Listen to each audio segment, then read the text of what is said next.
Okay, part 2 of the military movie that I'm working on. I haven't really thought of a date yet.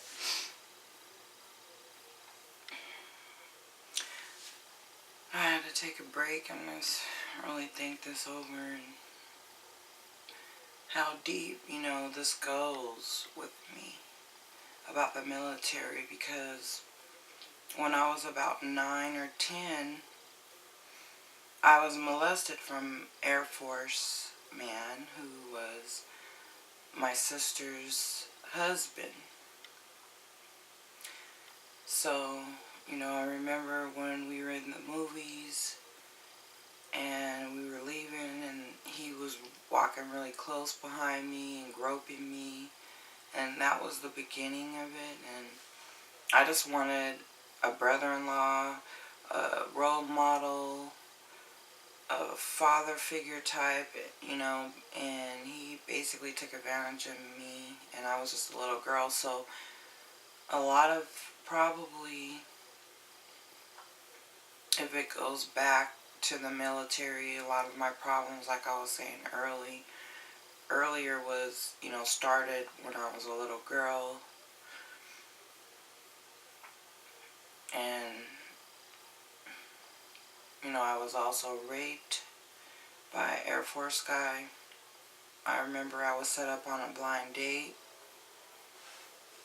by a neighbor, and she wasn't married to a military man who was in the Air Force, and they set me up on a blind date with this guy, and he raped me in the barracks on the Air Force base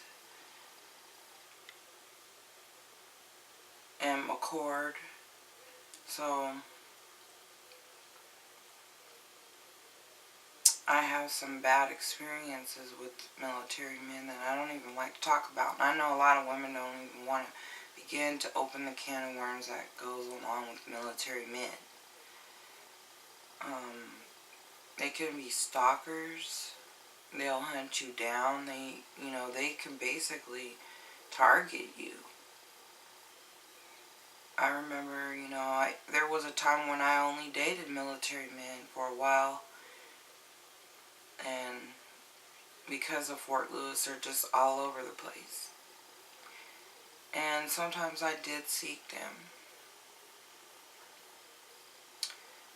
But when I look back to it now and stuff, and how much of a problem it was and how many issues I have from them, I'm not saying all guys are bad, but like just most of the ones I met and the ones my friends met, my family. So that's a lot of people.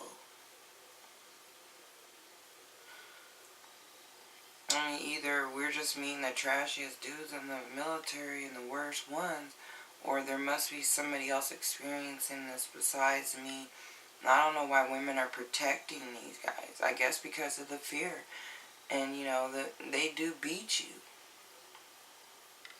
They can terrorize you just like they do at Guantanamo Bay and stuff. I'm telling you, these guys are trained at this stuff, and they know how to make your life a living hell, and they use all their tactics, all of the training they learn on the women and the families. And